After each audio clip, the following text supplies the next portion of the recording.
بسم اللہ الرحمن الرحیم۔ السلام علیکم ورحمۃ اللہ وبرکاتہ۔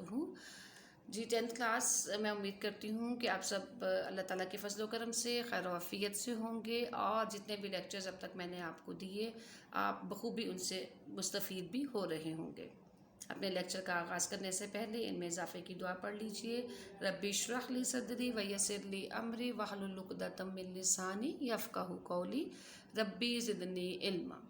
آئیے اب ہم اپنے لیکچر نمبر 8 کا آغاز کرتے ہیں۔ جی اسٹوڈنٹس، گزشتہ لیکچر میں ہم نے پہلا دور حکومت کا تفصیلی جائزہ لیا، اور اب دوسرا دور حکومت میاں محمد نواز شریف کا، اس کا اثر دورانیہ جو ہے فروری 1997 تا اکتوبر 1999۔ اب ہم دیکھتے ہیں کہ اس دور حکومت میں میاں محمد نواز شریف نے کیا کیا ریفارمز کی۔ میاں محمد نواز شریف پاکستان کے دوبارہ وزیر اعظم 1997 میں بنے۔ اس دور میں جو چند اہم واقعات ہیں وہ درج ذیل ہیں۔ نمبر 1، جسٹس سجاد علی شاہ اور فاروق احمد خان لغاری کا استعفیٰ۔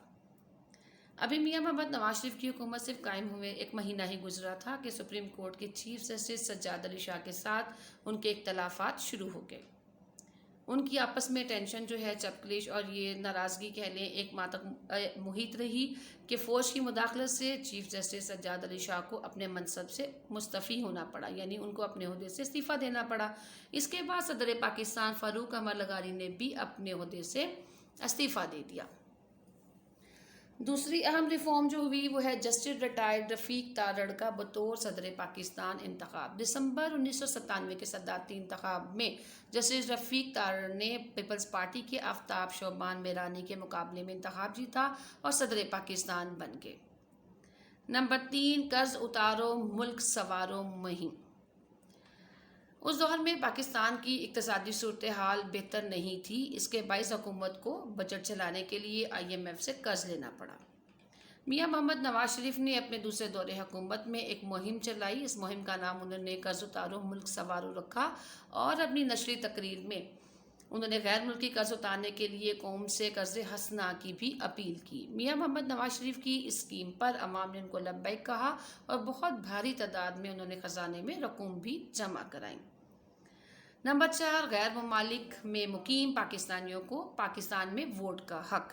میاں محمد نواز شریف جب 1997 میں پاکستان کے وزیر اعظم منتخب ہوئے تو اس کے بعد انہوں نے غیر ممالک میں مقیم پاکستانیوں کو اپنے ملک کے معاملات میں دلچسپی لیتے ہوئے پایا، تو انہوں نے یہ حق ان کو دے دیا کہ اب غیر ممالک میں رہنے والے پاکستانی بھی اپنے ملک میں ووٹ کاسٹ کر سکتے ہیں۔ فلور کراسنگ پر پابندی۔ اب یہ فلور کراسنگ ہے کیا؟ میاں محمد نواز شریف نے جب 1973 کے آئین میں 14ویں ترمیم کے ذریعے ارکان اسمبلی کے پارٹی تبدیل کرنے پر پابندی لگا دی، یعنی کہ فلور کراسنگ، اس ترمیم کے ذریعے منتخب رکن اسمبلی کو یہ پابند کر دیا کہ وہ صرف اور صرف اپنے ہی لیڈر کو اعتماد کا ووٹ دے سکتے ہیں، اور وہ کسی دوسری پارٹی کے لیڈر کو اعتماد کا ووٹ نہیں دے سکتے۔ نافرمانی کی صورت میں اسے پارٹی سے خارج کر دیا جائے گا۔ اب یہاں پہ ایک شارٹ کوسچن ہے، ٹھیک ہے، آپ یہاں پہ ایک شارٹ کوسچن لکھ لیجئے، فلور کراسنگ سے کیا مراد ہے؟ ٹھیک ہے، فلور کراسنگ سے کیا مراد ہے، اور اس کا جواب جو ہے آپ یہیں سے دیں گے کہ میاں محمد نواز شریف کی حکومت نے 1993 کے آئین میں 14ویں ترمیم کے ذریعے ارکان اسمبلی کے پارٹی تبدیل کرنے پر پابندی لگا دی۔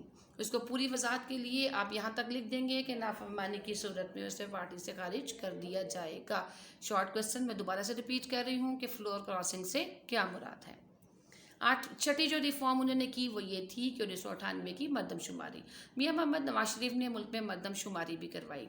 مردم شماری کیا ہوتی ہے کہ اس میں جو ہے دیکھا جاتا ہے کہ ملک میں جو ہے کتنی آبادی ہے، اور اس آبادی میں سے کتنے لوگ خواندہ اور کتنے ناخواندہ ہیں، جس کے تحت ہمارے ملک کی آبادی 13 کروڑ افراد سے بھی زائد قرار پائی۔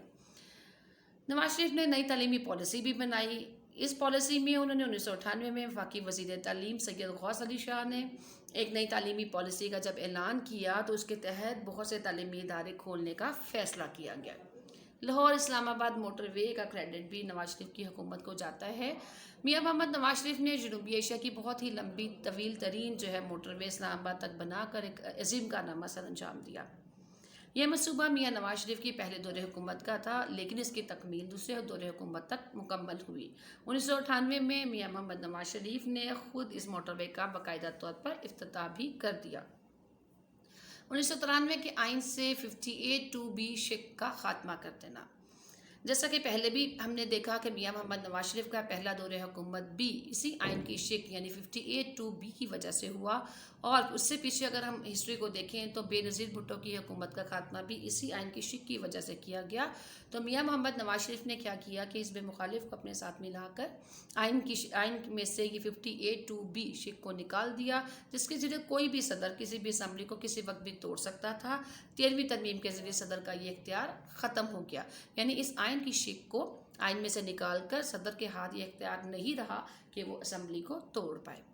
10واں بہت ہی اہم جو ہے ایک واقعہ جو کہ ان کے دور حکومت میں رونما ہوا، وہ یہ تھا ایٹمی دھماکہ، یعنی کہ بھارت کے ایٹمی دھماکوں کے جواب میں پاکستان نے 28 مئی 1998 کو نواز شریف حکومت نے ایٹمی دھماکہ کر کے بھارت کی برتری کا خواب جو ہے وہ خواب میں ملا دیا۔ اس طرح پاکستان دنیا کی 7ویں ایٹمی قوت بن گیا۔ جی آپ اس کو بھی انڈرلائن کر لیجئے کہ پاکستان جو ہے ایٹمی طاقت جو ہے وہ کب بنا، 28 مئی 1998۔ اور یہ لائن جو میں نے ابھی بولی کہ پاکستان دنیا کی 7ویں ایٹمی قوت بن گیا، اس کو بھی انڈرلائن کر لیجئے۔ یہ MCQ جو ہے MCQ کی صورت میں آپ سے پوچھا جا سکتا ہے۔ اعلان لاہور آخر کیا ہے؟ 1999 میں بھارتی وزیر اعظم اٹل بہاری واجپئی جو ہے بس کے ذریعے خیر سگالی کا پیغام لے کر لاہور پہنچے اور انہوں نے میاں محمد نواز شریف سے ملاقات کی۔ نواز شریف نے واگا بارڈر پر ان کو خوش آمدید کہا، دونوں کے درمیان بہت سی باتیں ہوئی، یعنی کہ بہت سے معاملات پر گفت و شنید ہوئی، اور ایک مشترکہ اعلامیہ پر بھی دونوں نے سائن کر لیے، جسے اعلان لاہور کا نام دیا جاتا ہے۔ یہ ہیڈنگ جو ہے آپ کا ایکسرسائز کا شارٹ کوسچن نمبر 6 ہے۔ اعلان لاہور سے کیا مراد ہے؟ اس کا جواب آپ 1999 میں بھارتی وزیر اعظم اٹل بہاری واجپئی سے لے کر اعلان لاہور کا نام دیا گیا ہے، یہاں تک لکھیں گے ایکسرسائز کا شارٹ کوسچن نمبر 6۔ اس سے آگے جو ان کی ریفارم رہی ان کے دور حکومت کی، وہ ہے واپٹا میں فوج کی آمد۔ 1999 میں میاں نواز شریف نے واپٹا سے کرپشن ختم کرنے کا ارادہ کر لیا، چونکہ اس دور میں بہت زیادہ لوڈ شیڈنگ ہو رہی تھی۔ اس لوڈ شیڈنگ کو ختم کرنے کے لیے انہوں نے واپٹا کا محکمہ جو ہے وہ فوج کے سپرد کر دیا، جس کے نتیجے میں بہت ہی بہترین نتائج جو ہیں وہ سامنے آ گئے۔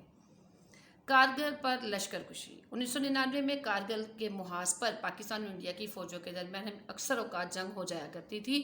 بعد میں امریکی صدر بل کلنٹن کی مداخلت پر دونوں ملکوں نے جنگ بندی کا اعلان بھی کر دیا، یعنی کہ بعد میں جو ہے صلح تو نہیں ہو سکی، لیکن اپنے ایک دوسرے کے لیے جو ہے حدود کا تعین کر لیا گیا اور جو ہے وہ لشکر کشی جو ہے وہ چھوڑ دی گئی۔ نواز شریف کی حکومت آخر پھر ختم کس طرح سے ہوئی؟ نواز شریف نے تو اپنی حکومت کا خاتمہ نہ چاہتے ہوئے آئین سے شق کو ختم کر دیا، لیکن پھر بھی 12 اکتوبر 1999 کو جنرل پرویز مشرف نے وزیر اعظم نواز شریف کی جمہوری حکومت کا تختہ الٹ کر ملک پر قبضہ کر لیا۔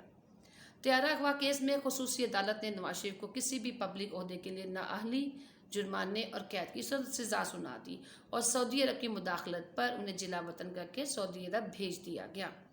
جی اب اس طرح سے نواز شریف کا جو ہے دوسرا دور حکومت بھی وہ اختتام پذیر ہو گیا، اور یہاں پر ہمارا لیکچر جو ہے وہ بھی اینڈ ہو جاتا ہے۔